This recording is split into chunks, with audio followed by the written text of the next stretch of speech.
Hola a todas las personas que nos siguen en este canal. Vamos a darle continuación a la lectura de este libro, Las guerras de los dioses y los hombres, escrito por Zecharia Sitchin, ya fallecido en el 2010.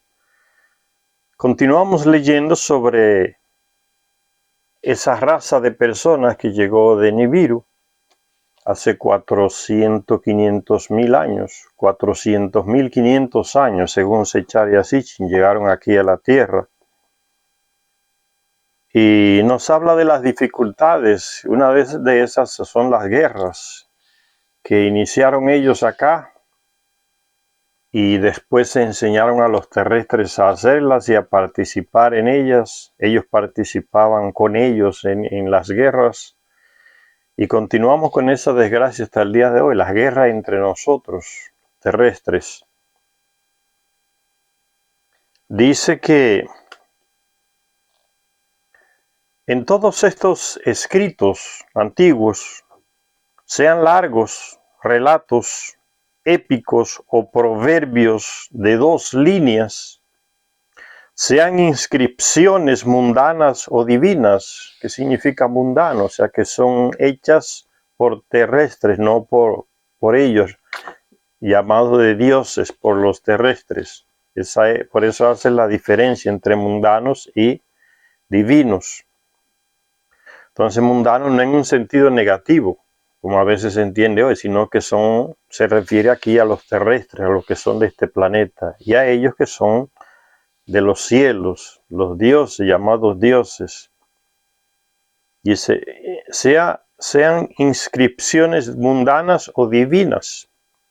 Emergen los mismos hechos como principios inquebrantables de los sumerios y de los pueblos que les siguieron. Recuérdense que estamos haciendo las comparaciones, siguiendo a Zecharia Sitchin, entre los panteones de los llamados dioses, que nunca fueron, no son ni serán dioses nunca, sino que le metieron ese engaño en la cabeza a los terrestres hasta el día de hoy. Es el origen de las religiones, el engaño, la mentira y la ingenuidad de los terrestres que siguen creyendo en dioses.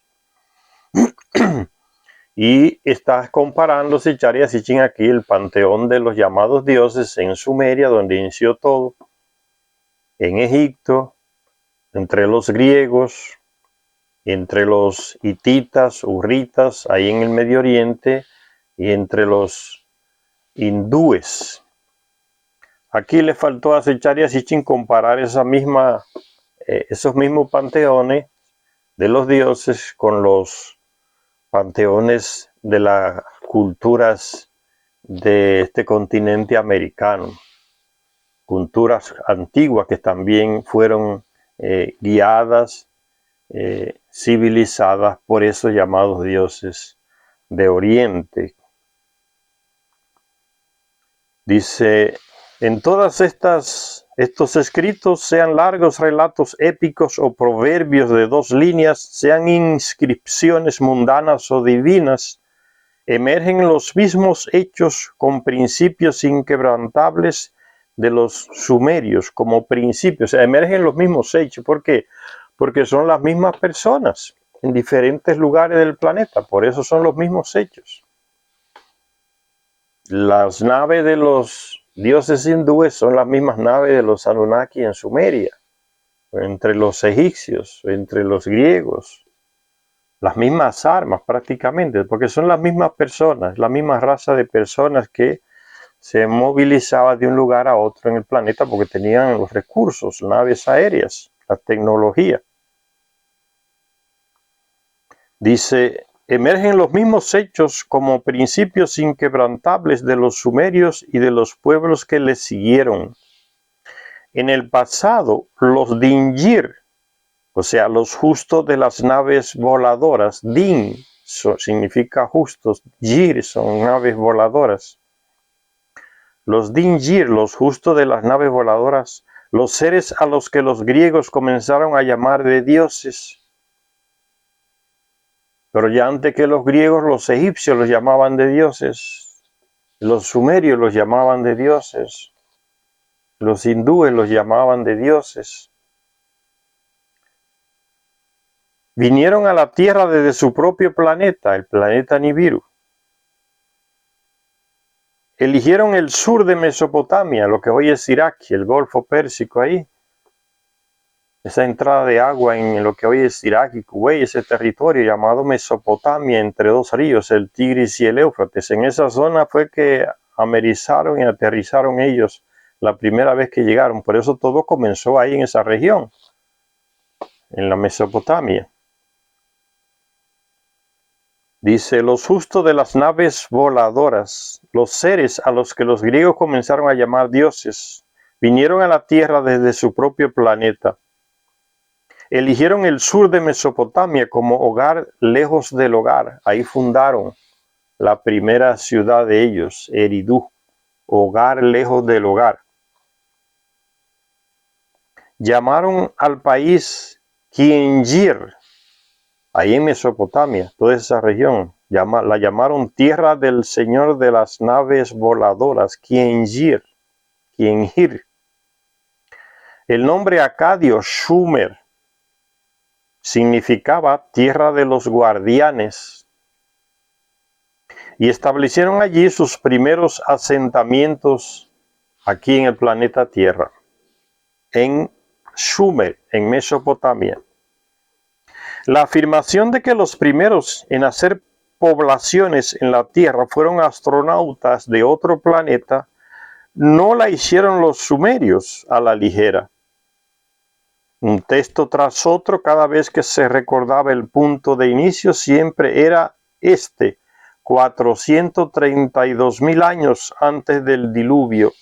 Los Dinjir, los justos de las naves voladoras, bajaron a la Tierra desde su propio planeta. Vinieron del espacio, bajaron a la Tierra desde su propio planeta.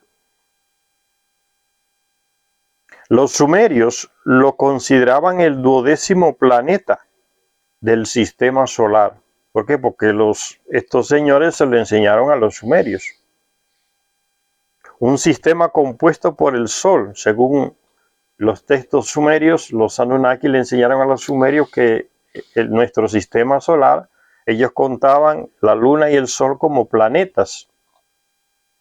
Dice, los sumerios lo consideraban a ese planeta de estas personas, planeta Nibiru, sabemos hoy, como el 12º planeta de nuestro sistema solar. Un sistema compuesto por el Sol en el centro, la Luna, ¿ves? Como planeta también era contada, los 9 planetas que conocemos hoy en día y un planeta más grande cuya órbita duraba un shar, que significa 3.600 años terrestres.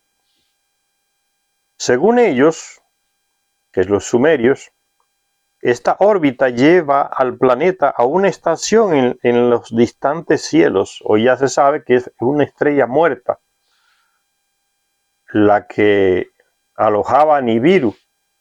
Y él vuelve allá a esa estrella muerta y después vuelve a nuestro Sol y pasa y vuelve a aquella estrella muerta. Cada 3.600 años hace esa órbita elíptica, como si fuera un cometa, no redonda. Entonces dice, bajaron a la Tierra desde su propio planeta. Los sumerios lo consideraban el 12º planeta del sistema solar, un sistema compuesto por el Sol en el centro, la Luna, los 9 planetas que conocemos hoy en día y un planeta más grande cuya órbita duraba un shar, 3.600 años de aquí de la Tierra. Según ellos, esta órbita lleva al planeta a una estación, o sea, a una estrella muerta. En los distantes cielos, una estrella muerta significa que ya no irradia energía, no tiene luz. Por eso dice estación. Y esto lo descubrió ¿quién? No la NASA de Estados Unidos, no, porque la NASA junto con Google se especializa en ocultar las cosas. Que ese planeta va hacia una estrella muerta en el espacio profundo y vuelve de allá y pasa por acá en nuestro sistema solar entre Marte y Júpiter. Eso lo descubrió matemáticamente, no con ningún aparato, como los de la NASA. Lo descubrió matemáticamente un experto chileno ya hace muchos años que falleció, Carlos Muñoz Ferrada, se llamaba ese científico chileno. Matemáticamente tenía una sabiduría, unos conocimientos astronómicos tremendos, y a pura matemática descubrió ese planeta. Descubrió que tiene 3 velocidades. Una cuando está ya alrededor de su estrella muerta en el espacio profundo. Otra cuando viene por la mitad del trayecto hacia nuestro Sol. Y otra cuando está dándole la vuelta aquí al Sol, tiene otra velocidad. 3 velocidades. Matemáticamente lo descubrió. Descubrió que tiene cola como un cometa. Y descubrió que pasa entre Marte y Júpiter. Todo matemáticamente.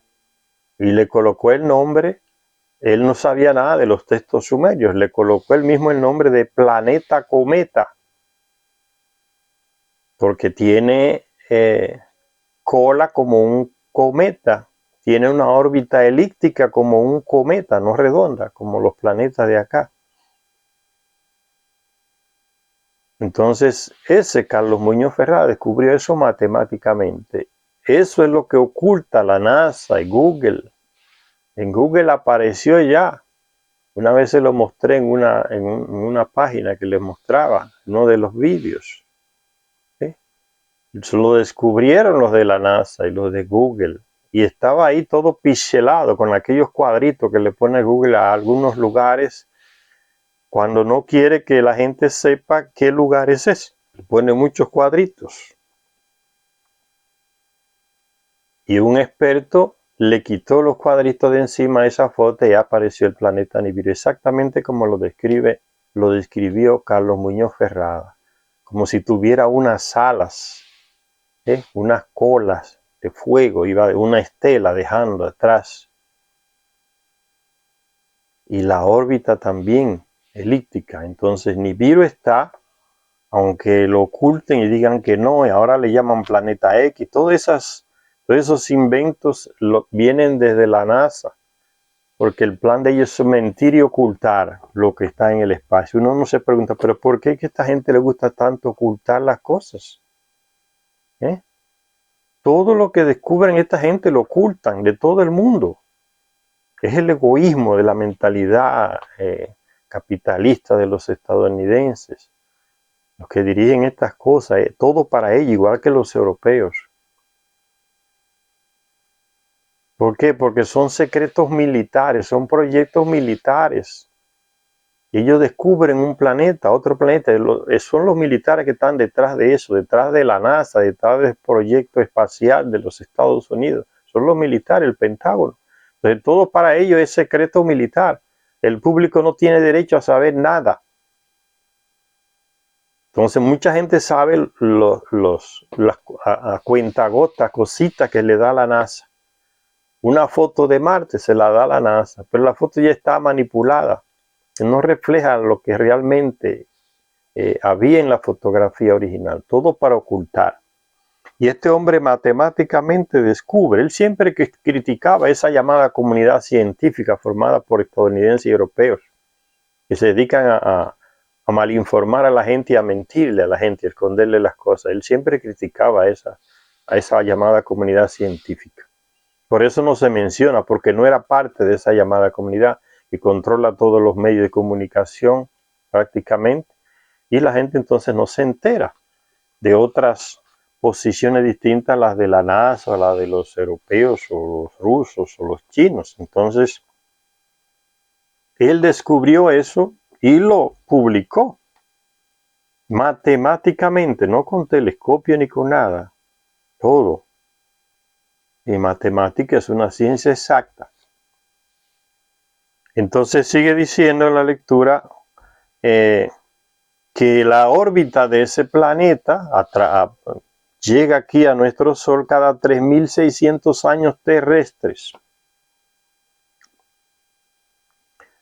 lo que para nosotros es una órbita aquí, ¿cuánto es la órbita de nuestro planeta? Son un año, que es un año en nuestra vida.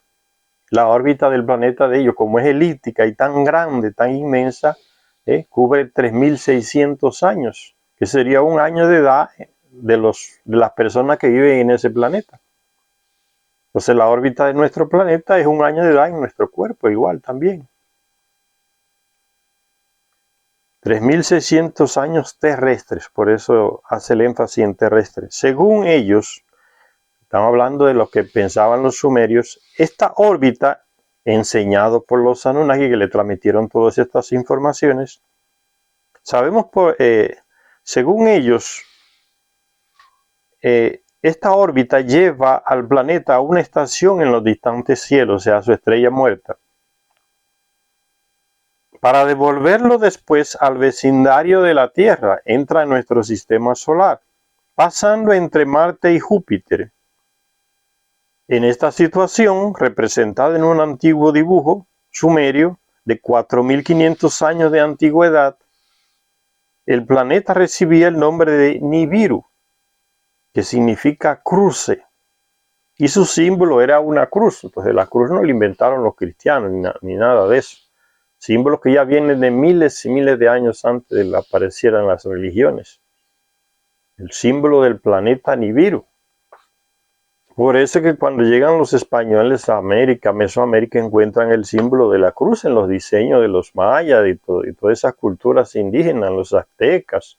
Ya estaba la cruz. No es propiedad de ningún cristianismo ni nada. Eso es muy reciente el cristianismo. ¿Por qué? Porque en esas regiones de América estaban ellos. Y les enseñaban a los indígenas, a esas culturas indígenas avanzadas que desaparecieron, lo mismo que le enseñaban a los sumerios.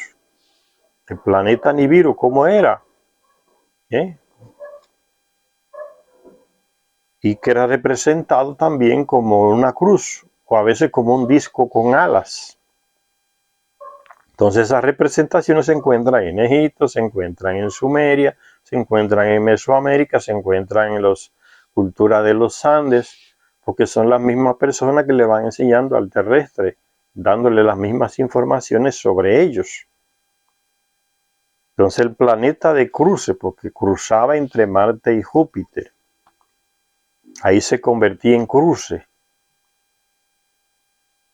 Sabemos por numerosos textos antiguos que el líder de los astronautas que llegaron a la Tierra desde Nibiru se llamaba Ea, que significa aquel cuya casa es agua. Ella era un científico tremendo de Nibiru. Era o es, porque puede ser que esté vivo todavía.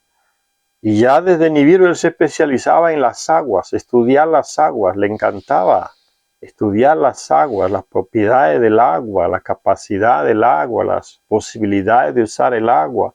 Por eso se le puso ese nombre, Ea, que hace referencia a su actividad científica, pero vamos, como decimos hoy, sabía de todo ese hombre. Ea, aquel cuya casa es el agua. Después de aterrizar, de hecho, él no aterrizó cuando llegó aquí con 50 de ellos. Él amerizó, porque su nave descendió ahí en el Golfo Pérsico. Y después fue, poco a poco, desplazándose por encima del agua hasta entrar cerca de los pantanos ahí donde hoy es Irak y Kuwait. Entonces él amerizó. Quien aterrizó fue el primero que llegó de allá aquí, era uno que era rey. Y huyó de allá porque pensaban que lo iban a matar después de haberle dado un golpe de estado. Tomó una nave, huyó y llegó aquí al planeta Tierra. Y en esa región ahí, de lo que es Mesopotamia, ahí, ese aterrizó. Y al aterrizar su nave se averió. Pero Enkiea no aterrizó con sus compañeros. Él amerizó porque fue en el Océano Índico, ahí después entró al Golfo Pérsico. Aunque si Charejichi dice aquí que amerizó, en otros libros va a decir que amerizó, aquí dice que aterrizó. Dice, Sabemos por numerosos textos antiguos que el líder de los astronautas que llegaron a la Tierra desde Nibiru se llamaba Ea, aquel cuya casa es el agua. Después de amerizar y de establecerse en Eridu, la primera ciudad que él funda ahí, cuando llega, en las ruinas, la primera base, tierra, fue ahí en Eridu como una base tierra, que es como si uno llegara aquí a la luna, colonizar la luna, o cuando llega uno a otro lugar, o llegaron los españoles a América, se establecieron en República Dominicana y fue esa como la base que tomaron para de ahí enviar otras expediciones a conquistar otros lugares del continente americano. Entonces, lo que hoy es República Dominicana, esa isla fue como la estación de ellos, la estación base. Era como su base principal.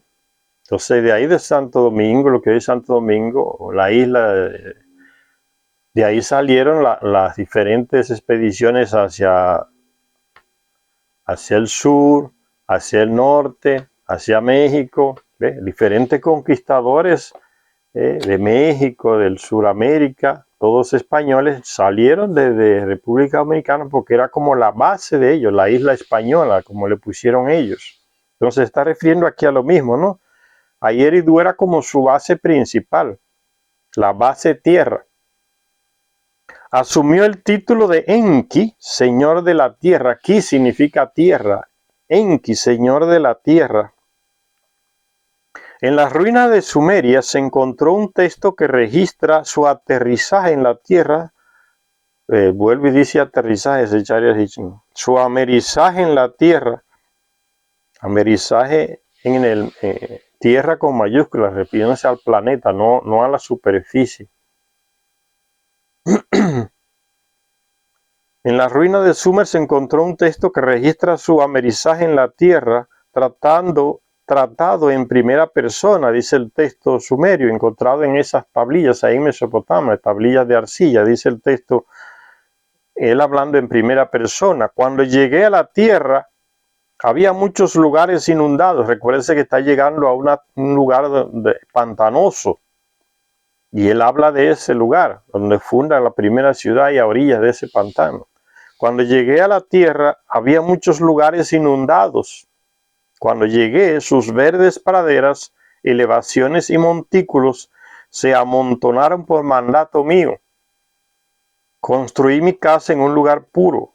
Mi casa, su sombra se extiende por el pantano de la serpiente. Había mucha serpiente en esos pantanos de lo que hoy es Irak. Y él, desde que llegó, ordenó al grupo con que venía con él, 50 de ellos, comenzó a dar órdenes inmediatamente para construir canales, levantar edificaciones ahí, lo que sería su primera ciudad, construir barcos de juncos, construir diques, controlar todas las aguas. Por eso él habla aquí de eso que está hablando el texto, ¿no? Elevaciones y montículos se amontonaron por mandato mío. Él era el comandante. Construí mi casa en un lugar puro. Mi casa, su sombra se extiende por el pantano de la serpiente. Encontraron muchas serpientes en esos pantanos de Irak. El texto pasa a describir después los esfuerzos de Ea en las grandes obras de construcción que se emprendieron en las tierras pantanosas de la cabecera del Golfo Pérsico, ahí donde desembocan los ríos Tigris y Éufrates. Él mismo hizo un estudio de aquellas tierras, diseñó canales de drenaje y de control de agua, construyó diques, excavó zanjas y levantó estructuras de ladrillos hechos a partir de las arcillas de la zona, los ladrillos de arcilla. Unió con canales los ríos Tigris y Éufrates. Fue una obra hidráulica tremenda. Ya como decía yo, el tipo sabía de todo, era un genio. Dice, unió con canales los ríos Tigris y Éufrates y en los límites de las tierras pantanosas construyó su casa de agua. Casa de agua con mayúscula, no significa que la casa era hecha de agua, sino que estaba al lado de las aguas. Tenía muchos canales, porque él le gustaba pasear por esos canales de agua. Ya le dije que el tipo vino con esa afición con relación al agua desde su planeta.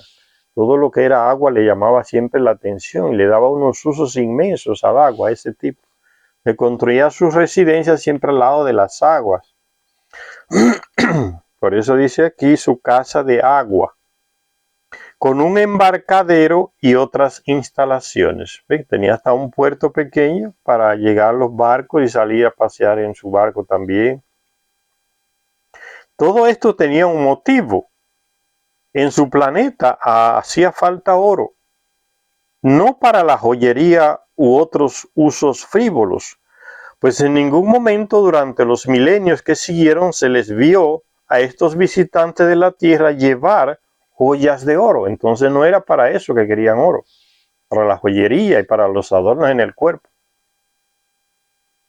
Sin duda, el oro se necesitaba para los programas espaciales de estos personajes, como se hace evidente en las referencias de los textos hindúes, porque son ellos mismos, solo que en la India, que dicen esos textos hindúes que los carros celestes se cubrían de oro, los famosos vimanas, naves aéreas de ellos llamados dioses en la India también. Se cubrían de oro, y ciertamente el oro es vital en muchos aspectos para los instrumentos y los vehículos espaciales terrestres de la actualidad. Pero no pudo ser esa la única razón para que los niburianos buscaran con tanta intensidad el oro. No era tampoco la única utilidad que ellos le daban al oro. El trabajo en las naves espaciales, no. No era esa la única razón, dice Zecharia Sitchin, ni para que hicieran tan inmensos esfuerzos por obtenerlo y transferirlo en grandes cantidades a su propio planeta.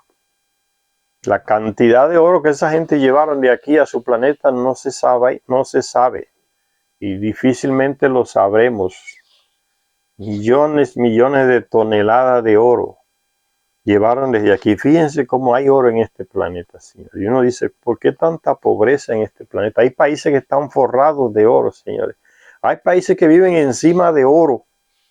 Y la gente pasando hambre, y la gente no tiene casa, y la gente no tiene un pedacito de tierra. La gente vive en la miseria. Uno se pregunta, un país con tanto oro, señores. Debajo es puro oro, encima oro. Gente que lava oro en los ríos, en varios países. En República Dominicana es así, se lava oro en muchos ríos.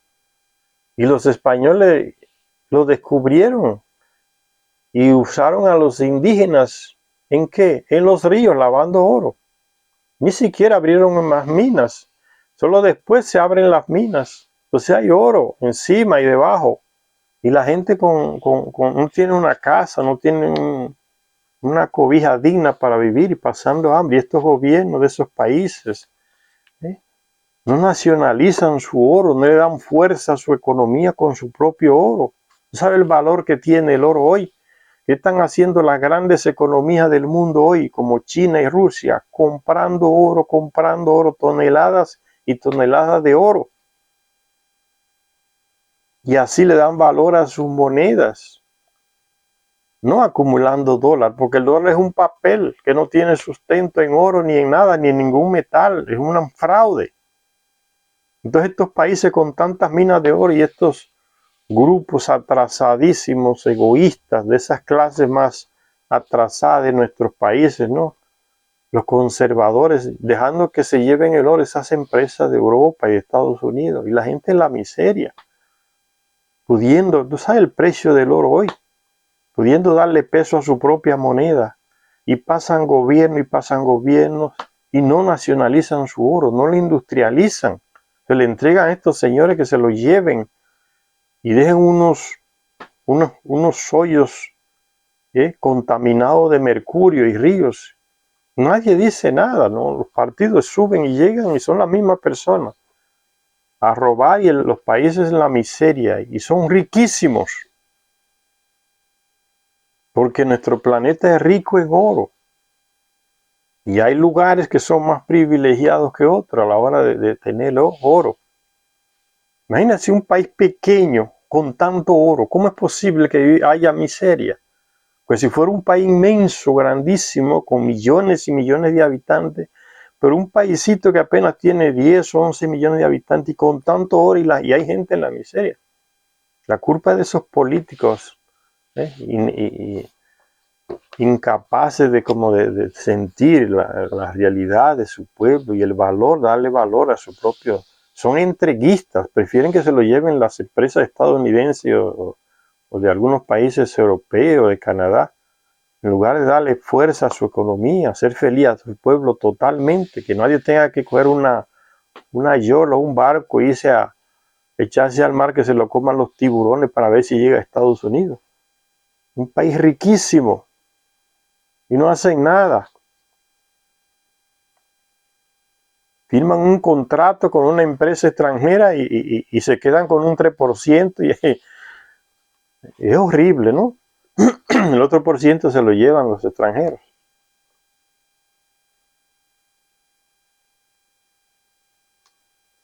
Y ese valor del oro nos enseñaron ellos, pero ellos no lo usaban para, como dice aquí Sechareshin, estas personas no usaban el oro para adornarse, para la joyería, y no lo usaban solamente, dice Sechareshin, para su trabajo en sus naves espaciales, no, había un uso mucho más profundo que llevó a esas personas a llevarse toneladas y millones de toneladas de oro por miles de años de aquí hacia su planeta. Porque en su planeta hay oro, pero no es lo suficiente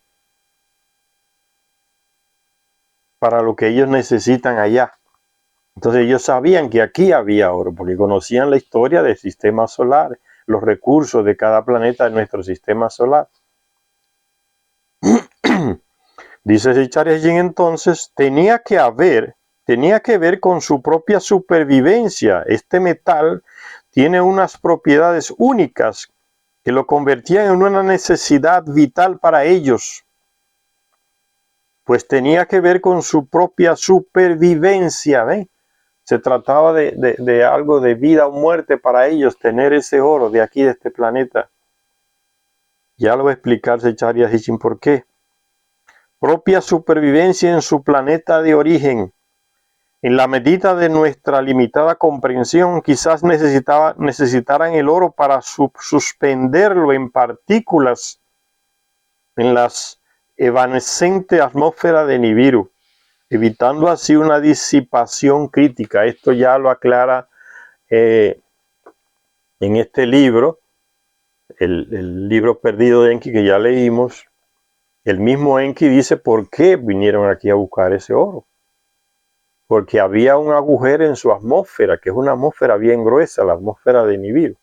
Y se abrió un agujero en la atmósfera, él no dice la causa. Y por ahí amenazaba con irse la atmósfera, escapar y acabar con todo rastro de vida en el planeta. No hay atmósfera, no hay vida. Y ellos, después de muchos miles de años terrestres aquí, sus científicos allá descubrieron que el único material que podía lanzarse al espacio y tapar ese agujero en la atmósfera era el oro, porque lanzaron otros y cayeron esos materiales de nuevo a la Tierra, hasta que llegó un tiempo en que descubrieron que el oro molido finamente, con ciertas características, lanzado, conseguía tapar ese agujero y se mantenía allá. Entonces ese metal se convirtió como una especie de supervivencia para ellos. Era una cuestión de vida o muerte llevar oro de aquí hacia allá, porque descubrieron que este era el planeta del oro. Entre todos los planetas del sistema solar, aquí, el oro está aquí en la Tierra. Entonces por eso vinieron aquí, no es coincidencia, no fue una aventura que se lanzaron de allá y cayeron aquí no, es que ya sabían que aquí estaba el oro que ellos necesitaban. Dice, por eso dice aquí Secharia Sitchin, necesitaban el oro para suspenderlo en partículas y así ir tapando, y lo consiguieron. El libro perdido de Enki nos lo dice, él mismo lo dice, lo consiguieron. Con el oro de aquí se salvó el planeta Nibiru. El planeta Tierra salvó el planeta Nibiru. Ea, que era hijo del soberano de Nibiru, fue una buena elección para esta misión. Él fue escogido para esta misión. Era un brillante científico e ingeniero al que llamaban Nudimmud, que significa el que elabora cosas. Era un creador. Hoy diríamos aquí un inventor tremendo. El que elabora cosas. Nudimmud era conocido por ese nombre también. El plan, tal como indicaba su nombre o epíteto, Ea, Nudimmud, el que elabora cosas, el que hace cosas, consistía en extraer el oro de las aguas del tranquilo Golfo Pérsico y de las pocas profundas tierras pantanosas adyacentes que se extienden desde el Golfo hacia el interior, en la que hoy es Mesopotamia. Que ellos ya, con la tecnología que tienen, que son millones y millones de años enfrente de nosotros, ya sabían en qué parte del planeta había oro. Y en ese lugar donde aterrizaron o amerizaron, ya sabían que había oro en las aguas. Ahora, en qué cantidad no lo sabían, pero sabía que el metal estaba en esas aguas en el Golfo Pérsico. Entonces, la primera experiencia de ellos para extraer oro de aquí fue en esas aguas tranquilas del Golfo Pérsico. Dice, consistía en extraer el oro de las aguas tranquilas del Golfo Pérsico y de las pocos profundas tierras pantanosas adyacentes que se extienden desde el Golfo hacia el interior, en lo que hoy es Mesopotamia y en Irak. En las representaciones sumerias se ve a Ea como señor de las aguas fluentes, sentado en un laboratorio y rodeado de matraces interconectados. Matraces son unas vasijas que usan en los laboratorios para hacer como experimentos. Pero la continuación del relato sugiere que no todo iría bien con estos planes de extraer el oro solamente desde ahí, desde las aguas del Golfo Pérsico o en las aguas del Golfo Pérsico. La continuación del relato sugiere que no todo iría bien con estos planes. Se pensaba que el oro que había ahí, según los planes de Ea o Enki, con el oro que había ahí en las aguas de los pantanos, era suficiente para enviarlo a Nibiru. Después él descubrió que no estaba equivocado. Dice, la producción de oro era bastante inferior, ahí en esa zona de los pantanos en Irak, era inferior a las expectativas y con el fin de acelerarla se envió a la Tierra más astronautas, a los astronautas de base. Le enviaron más personas de allá. Aquí llegaron 50 con él, con Ea o Enki, y comenzaron el trabajo de extraer el oro ahí en los pantanos, en las aguas tranquilas del Golfo Pérsico. Con el tiempo se dieron cuenta que no era suficiente el oro extraído desde ese lugar ahí. Entonces enviaron más astronautas a la Tierra. A los astronautas de base se les llamaba Anunnaki, que significa aquellos que del cielo a la Tierra vinieron. Venían en grupos de 50 y uno de los textos dice que uno de estos grupos iba liderado por el primogénito de Enki, el primer hijo de Enki, llamado Marduk. El texto habla de un mensaje urgente de Marduk a su padre, en el que se habla de una casi catástrofe en el vuelo hacia la Tierra, al pasar una nave espacial por la cercanía de uno de los grandes planetas del sistema solar, probablemente Júpiter. Que la fuerza de atracción de ese planeta es tremenda. Al pasar las naves por ahí, una ruta que no conocían, Marduk, que llega por la primera vez en esa ruta, pues tuvo problemas y se le informó a su padre que estaba aquí en la Tierra, Ea o Enki. Probablemente Júpiter, y estar a punto de colisionar con uno de sus satélites. Al describir el ataque, entre comillas, como que si los satélites estuvieran atacando las naves del equipo en que venía Marduk, las diferentes naves que venían desde Nibiru con él, comandando, dice, y estar a punto de colisionar con uno de los satélites quizás de Júpiter. Al describir el ataque sobre la nave espacial, el excitado Marduk le decía a su padre: has sido creado como un arma, refiriéndose al satélite que viene como a atacar la nave, ¿no? Con lo que se tiene el peligro de colisionar. Ha embestido como la muerte. A los Anunnaki, que eran 50, los ha destruido. Destruyó una de las naves. El orbitador supremo, que vuela como un ave, ha sido herido en el pecho. Está refiriéndose a la nave que fue destruida por uno de esos satélites. Ahí termina el texto antiguo. El grabado de un sello cilíndrico puede ilustrar muy bien la escena del Señor Tierra a la izquierda. Se está hablando aquí de este diseño. El Señor Tierra a la izquierda, hablando con el que está por aquí por Marte, que viene con la nave.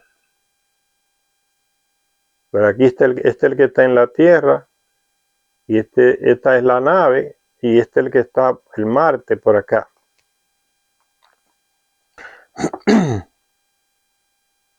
Dice el Señor Tierra, es el comandante que está en la Tierra a la izquierda, dando la bienvenida ansiosamente a su hijo vestido de astronauta.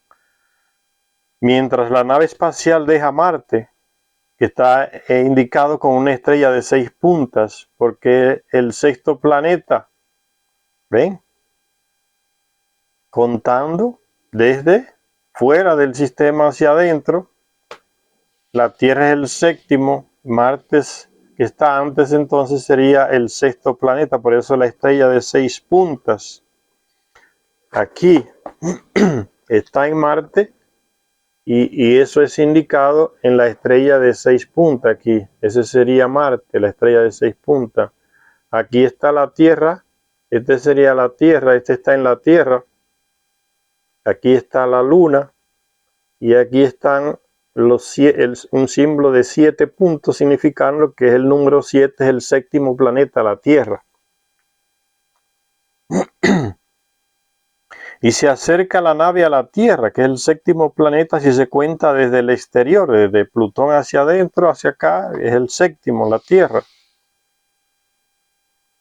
Simbolizada por los 7 puntos y representada junto con la Luna. En el planeta madre, donde el padre de Enki, Anu, o Anu en el idioma acadio, era el soberano. El padre de Enki, Anu o An, era el soberano en el planeta de ellos, en Nibiru. Los progresos de las partidas de aterrizaje se seguían con ansiedad y expectación. O sea, si las naves que salían de Nibiru hacia acá a procurar el oro iban a tener éxito o no, cómo les iba a ir o si habían tenido problemas. O sea, eso era una expectativa ya desde Nibiru. Seguían todo el proceso. Como se hace hoy cuando se lanza un satélite hacia la Luna, pues ya hay un centro de control que va siguiendo por pantallas cómo va el proceso, si va llegando, si va en la órbita correcta, si va a tener algún problema o al llegar allá a aterrizar se va a tener algún defecto o algo. Eso es lo que está diciendo, ¿no? Se seguía desde Nibiru la expectativa de cómo iban a llegar esas naves acá, si llegaban bien, si el trayecto había sido normal o había tenido problemas. O sea, había una expectativa en eso. Porque recuérdense que entonces llevar el oro ya se había convertido como en una cuestión que tiene que ver con la propia existencia del planeta. Entonces la expectativa era grande para ver si esos envíos de naves hacia acá llegaban con éxito o tenían problemas. Dice, en ese planeta Nibiru los progresos de las partidas de aterrizaje se seguían con ansiedad y expectación. Después aparecería la impaciencia por los lentos progresos. ¿Sí? Se estaba extrayendo poco oro desde los pantanos, entonces no era lo que se esperaba. Después aparecería la impaciencia por los lentos progresos y más tarde la desilusión. No valía la pena seguir sacando oro desde los pantanos, como había pensado Enki que había mucho, resultó que no era suficiente. Por eso entonces la frustración, la desilusión. Evidentemente, los planes para extraer oro del agua del mar a través de procesos de laboratorio no funcionaron como se esperaba. Pues había que buscar el oro en otras fuentes, que no fuera ese lugar ahí, los pantanos y las aguas del Golfo. Pero la necesidad de oro era apremiante y los Anunnaki se enfrentaban a una difícil decisión: abandonar el proyecto, cosa que no podían hacer porque se trataba de la supervivencia del planeta. El oro, el único que podía tapar el agujero de la atmósfera. Entonces era cuestión de vida o muerte, no podía pararse el proceso. O intentar conseguir oro de otra manera, a través de la minería, en las minas, en las profundidades de la tierra. Pues los Anunnaki sabían para entonces que el oro se podía obtener de forma natural y en abundancia en el Apsu, que significa el origen primitivo, en el continente africano. En las lenguas semíticas que evolucionaron del sumerio todavía se usa Zap, que significa Apsu al revés. Sigue siendo el término empleado para designar al oro hasta el día de hoy. Entonces ya descubrieron que había que buscar oro no ya en las aguas, que no era suficiente. No funcionó. Entonces había que intentarlo en las minas, donde se sabía que había abundancia mezclado con otros metales, pero había una gran abundancia en las minas. Entonces significaba que los Anunnaki tenían que matarse a trabajar en las minas, porque el terrestre no existía todavía, no lo habían creado. Y eso significaba más mano de obra necesaria. El oro de África. Sin embargo, había un importante problema. El oro de África había que extraerlo de las profundidades de la tierra a través de una explotación minera. Y no se podía tomar a la ligera una decisión de largo alcance, como la que suponía cambiar el sofisticado proceso de tratamiento del agua por el de una derrengante faena bajo tierra. El que está bajo tierra con un pico se derrienga de la cintura, porque está doblado, picando la tierra para después purificar todo ese material y sacar el oro que hay ahí mezclado con tierra y con otros metales. Eso derrienga, dice Charles Hitchens, la derrengante faena bajo tierra, es un trabajo de esclavo y con el calor, imagina.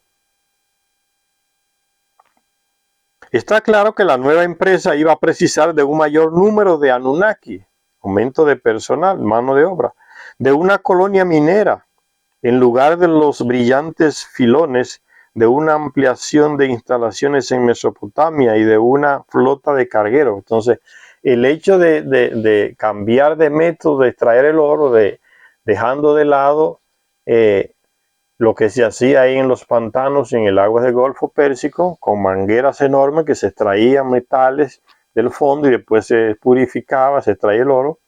Eso no era ni comparable con lo que había que hacer en África, en esas minas de oro, meterse allá, cientos de ellos, a picar la tierra, eso derrienga, como dice aquí el término que usa Charles Hitchens, el calor, el hambre, la necesidad que se pasa, los insectos allá debajo de la tierra, eso era un infierno para ellos, que no estaban acostumbrados a hacer ese tipo de trabajo. Derrengante faena bajo tierra. Está claro que la nueva empresa iba a precisar de un mayor número de Anunnaki, o sea, de mano de obra, de una colonia minera en el lugar de los brillantes filones, ¿ve? Allá en África. Hay filones de oro, pero el trabajo iba a ser terriblemente duro. De una ampliación, iba a necesitar de una ampliación de las instalaciones en Mesopotamia para poder procesar todo ese oro que era llevado desde África hacia allá, Mesopotamia, donde estaba la ciudad principal de ellos y los centros de purificación de metal. Estaba todo en Mesopotamia, la estructura. Es como ir a buscar oro en una montaña y después llevarlo a una ciudad donde están todas las maquinarias allá para industrializarlo, para purificarlo. Eso es. Hoy se llevaría entonces en camiones, en cosas, o en barcos, lo que sea. Pero el trabajo era inmenso, a eso se está refiriendo. Entonces se necesitaba una estructura mucho más grande. unas instalaciones en Mesopotamia y necesitaba de una flota de cargueros de mineral, de barcos desde el África hasta Mesopotamia, hasta Irak. Hoy Irak. Entonces era una estructura mucho más exigente, barcos para llevar el oro de aquí a allá, de África hasta Mesopotamia. Dice, flota de cargueros de mineral, llamados Magururnuapsu, que significa barcos para minerales del Apsu. Después se ha descubierto en otros textos más antiguos también que esos barcos eran realmente submarinos, construidos y diseñados por Enki también. Esos eran los barcos, no eran barquitos de esto como calaveras, no era nada de eso, eran submarinos. Se cuenta que estamos hablando de una raza que tiene millones de años de tecnología delante de nosotros. Entonces no podemos imaginarnos cositas de las que tenemos hoy o de las que teníamos hace 700 o 600 años atrás. Esos barquitos, ¿no? Submarinos. Era ese tipo de barco, llevar el oro desde África hasta allá, hasta Mesopotamia. Los Magururnuapsu, barcos para minerales del Apsu. Para conectarlas ambas, ¿podría Enki manejarlo todo por sí mismo? O sea, él estaba manejando el proyecto en Mesopotamia porque era más simple, ¿no? Extraer agua con mangueras enormes desde los pantanos y desde el Golfo, de las aguas del Golfo Pérsico, y las estructuras estaban ahí cerca, la cuestión de refinación del oro y todo eso, para separar los minerales de los otros. Pero ahora hay otra estructura aquí en África, más complicada, a todos los niveles, más complicada. ¿Podría Enki él solo dar cuenta de organizar toda esa estructura que se necesitaba para esa nueva fuente de traer oro en las minas ahí en África? Eso es lo que está preguntando. ¿Podría Enki manejarlo todo por sí mismo o necesitaba otra ayuda? Anu, el rey de Nibiru, padre de Enki, creyó que Enki no podría solo. Y 8 años de Nibiru después del aterrizaje de Enki, duró 8 años trayendo oro de los pantanos y del Golfo Pérsico y enviándolos a Nibiru. 8 años de Nibiru. 8 años de Nibiru después del aterrizaje de Enki. O sea, ¿y aquí cuánto era en la Tierra? Que tenían ya 28.800 años de la Tierra. 8 años de Nibiru tenían aquí, pero aquí en la Tierra ya habían pasado 28.800 años terrestres. Vino a la Tierra para ver las cosas por sí mismo. Vino el rey Anu de Nibiru. 8 años después, 8 años de Nibiru, 28.800 años terrestres, llegó el rey de Nibiru aquí para supervisar, porque él pensaba que Enki solo no podía tomar sobre sus hombres esa nueva empresa de traer ese oro de las minas. De la primera llegada del rey de Nibiru aquí fue esa. Vino a la tierra para ver las cosas por sí mismo. Bajó, recuérdense que era una cuestión de vida o muerte. Incluso una cuestión de geopolítica, porque en Nibiru el rey que no podía solucionar el problema del agujero en la atmósfera era destituido y se le daba un golpe de estado y la gente comenzaba a reclamar. El rey del planeta entero, tienen el sistema monárquico. Entonces no podía solucionar porque ese agujero provocaba sequías inmensas y mucho sufrimiento en el planeta entero, ¿no? Las siembras escaseaban, los alimentos, las aguas. Era un problema climático serio. Y el rey que subía y no podía solucionar eso, cada día era menos popular y se buscaba otros. Entonces es una cuestión de geopolítica, por eso él viene, porque depende de ahí su permanencia como rey allá en el planeta Nibiru. Entonces le digo que entonces es una cuestión de geopolítica, tener oro asegurado de aquí hacia allá en la cantidad necesaria. Entonces él vino aquí 8 años después de que ellos llegaron aquí, pero aquí ya habían pasado en este planeta 28.800 años que nuestro planeta había dado la vuelta alrededor de nuestro Sol. 28.800 años terrestres, 8 años de Nibiru. Vino a la tierra para ver las cosas por sí mismo, el rey de allá, Anu, o An. Bajó acompañado por el heredero aparente, porque el rey Enki era el hijo primogénito de Anu, pero con una concubina tuvo a Enki. Entonces fue el primero que le nació. Pero por una ley que se creó en Nibiru, una ley caprichosa, el primogénito no era el heredero legal. El heredero legal era el hijo que el rey tuviera con su media hermana. Y ese ya estaba allá, había nacido en Lil, medio hermano de Enki. Entonces a ese trae Anu aquí, al heredero legal del trono allá en Nibiru. Y uno se pregunta, ¿sería un golpe político de Anu? Porque los dos posibles herederos están aquí están fuera del planeta Nibiru. Ya no tiene oposición al poder allá, legal. Enlil podía reclamar el trono allá. Mi padre no está haciendo lo suficiente para tapar el agujero y yo voy a hacer mejor. Y le podía haber dado un golpe de estado porque ya se había hecho eso. Entonces uno se pregunta, ¿no sería una táctica política de Anu enviar a los dos posibles herederos fuera del planeta Nibiru? Ya no había peligro allá de que le dieran el golpe. Entonces trae acá a su otro hijo Enlil, que es el heredero legal del trono allá en Nibiru. ¿Ves? Los mete aquí en el planeta los dos. No fue coincidencia, yo creo que fue un plano de Anu, experto en política. Dice, Anu creyó que Enki no podría solucionar el problema de la extracción de oro aquí él solo.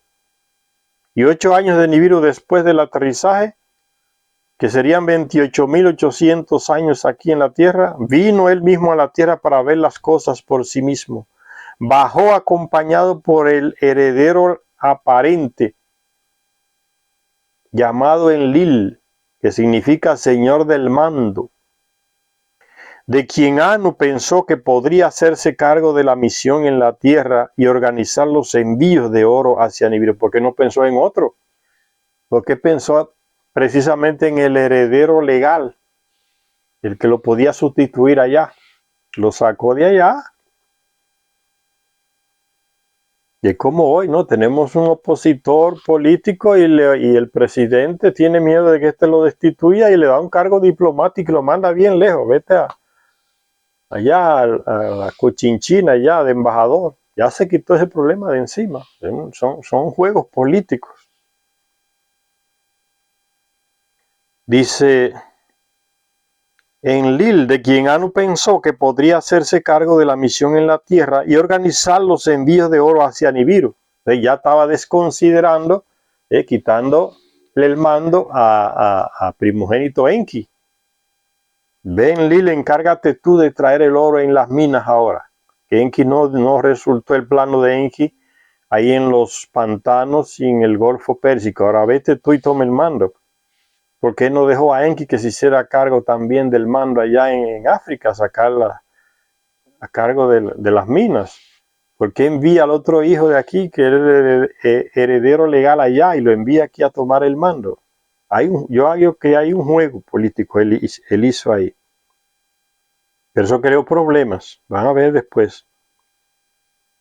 Entonces trajo a su propio hijo Enlil, heredero legal, y de quien pensó que podría hacerse cargo de la misión en la tierra y organizar los envíos de oro hacia Nibiru. Quizás fuera necesaria la elección de Enlil para la misión, pero también debió ser una decisión angustiosa, pues iba a agudizar la rivalidad y los celos entre los dos hermanastros, dado que Enki era el hijo primogénito que Anu había tenido con Iti, una de sus 6 concubinas. Enki, ¿ve? La madre de Enki era una de las concubinas de Enlil. Entonces él sabía que iba a dar problema la presencia de esos dos acá, disputándose el poder, porque uno iba a suceder en el mando al otro. Y eso trae problemas.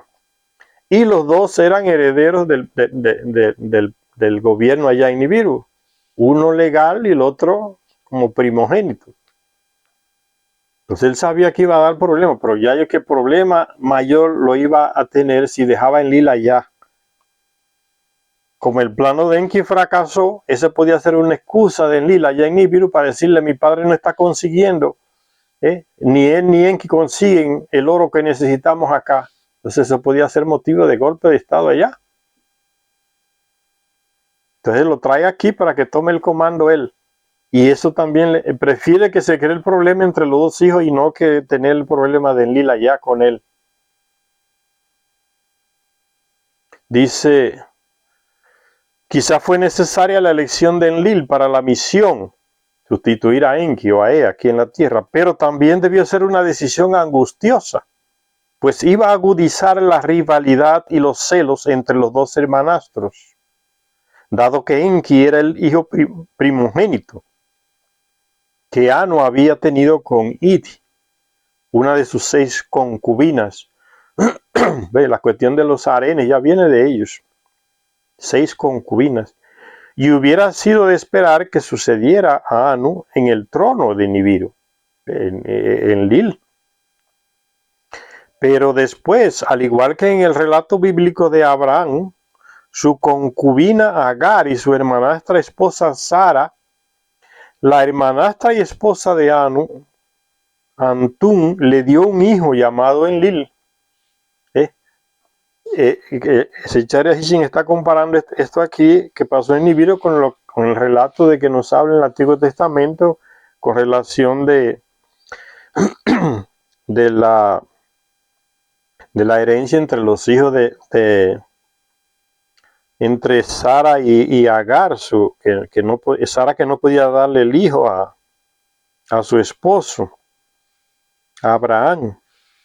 Entonces le entrega a su concubina para que tenga un hijo con el esposo de ella, que es Abraham. Y se da una rivalidad entre esos dos, porque después a Sara le nace un hijo y ahí viene la rivalidad, cuál de los dos va a heredar al padre. Y eso ya venía desde Nibiru, esa división entre los herederos. Dice: la hermanastra y esposa de Anu, Antún, le dio un hijo llamado Enlil, y según las leyes de sucesión niburianas, fielmente adoptadas por el patriarca bíblico Abraham, ellos trajeron esa estructura aquí de quién heredaba el trono, la trajeron porque la practicaban allá en Nibiru, y aquí ya se practicaba entre los llamados patriarcas del Antiguo Testamento. ¿Quién va a heredar el trono? ¿El primogénito o el hermano que nació, o el hijo que nació de una media hermana? Así era allá en Nibiru.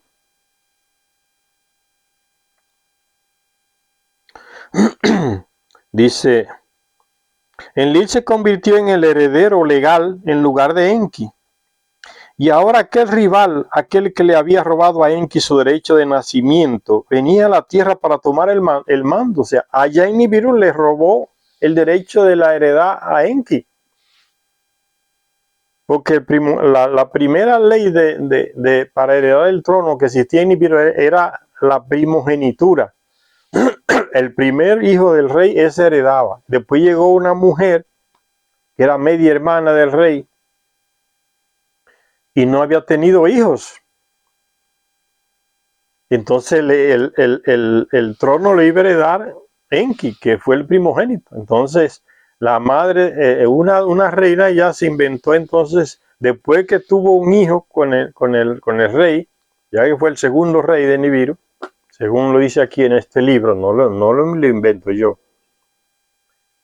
Esa mujer, esa reina, entonces le exigió a su esposo el rey que la herencia, el heredero al poder, tenía que ser el hijo de ella y no el primogénito de la concubina, que es el mismo caso de Enlil y Enki, más tarde.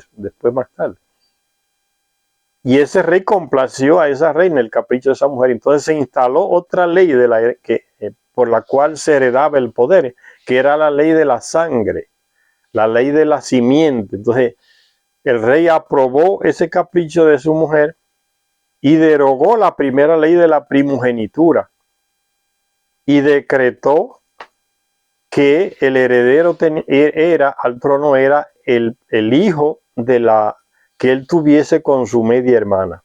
Ahí comenzó el problema, porque los primogénitos comenzaron a rebelarse y no hubo guerra armada, pero comenzaron los problemas allá.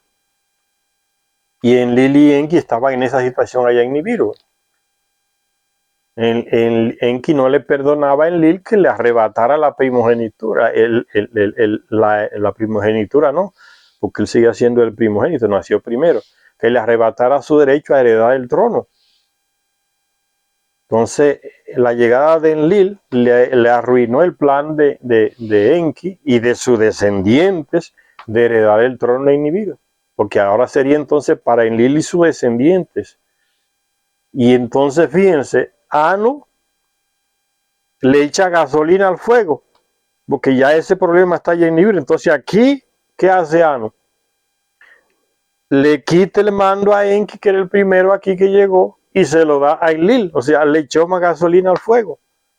Enki quedó como un segundón aquí el tiempo todo, y eso arreció la rivalidad entre esos dos medios hermanos. Aquí de nuevo llega Enlil con el apoyo de Anu y le quita la primogenitura del poder aquí en la tierra a Enki. Anu prefirió hacer eso y no tener a Enlil allá, que le podía dar el golpe de estado. Eso es lo que yo pienso. Él sabía lo que estaba haciendo, que se iba a cerrar la diferencia entre los dos hermanos aquí.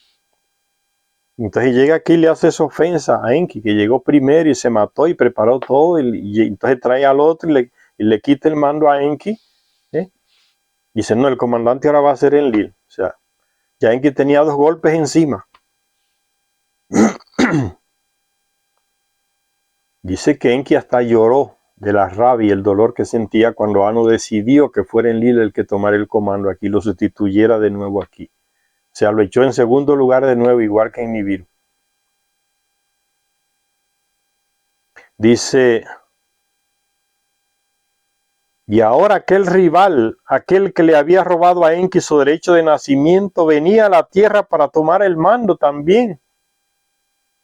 No se puede recalcar suficientemente la importancia del linaje y la genealogía en las guerras de los dioses, en las luchas por la sucesión y la supremacía, tanto en Nibiru como posteriormente en la tierra. Ciertamente, a medida que desenmarañamos la desconcertante insistencia y ferocidad de las guerras de los dioses, intentando encajarlas en el entramado de la historia y la prehistoria, una tarea nunca antes afrontada, va quedando claro que estas guerras tuvieron su origen en un código de conducta sexual basada no en la moralidad, sino en consideraciones de pureza genética. ¿Ven? En el núcleo de estas guerras subyace una intrincada genealogía que determinaba la jerarquía y la sucesión. Y los actos sexuales no se juzgaban por su ternura o su violencia, o sea, no tenía nada que ver con la moral en esos actos sexuales de ellos, sino por su propósito y sus resultados. O sea, no hay que juzgar esos actos de ellos por la moral, desde la moral, sino por los propósitos y los resultados, la lucha por el poder. Vamos a hacer una parada aquí, señoras. Gracias a todos y todas. Continuaremos en la próxima lectura.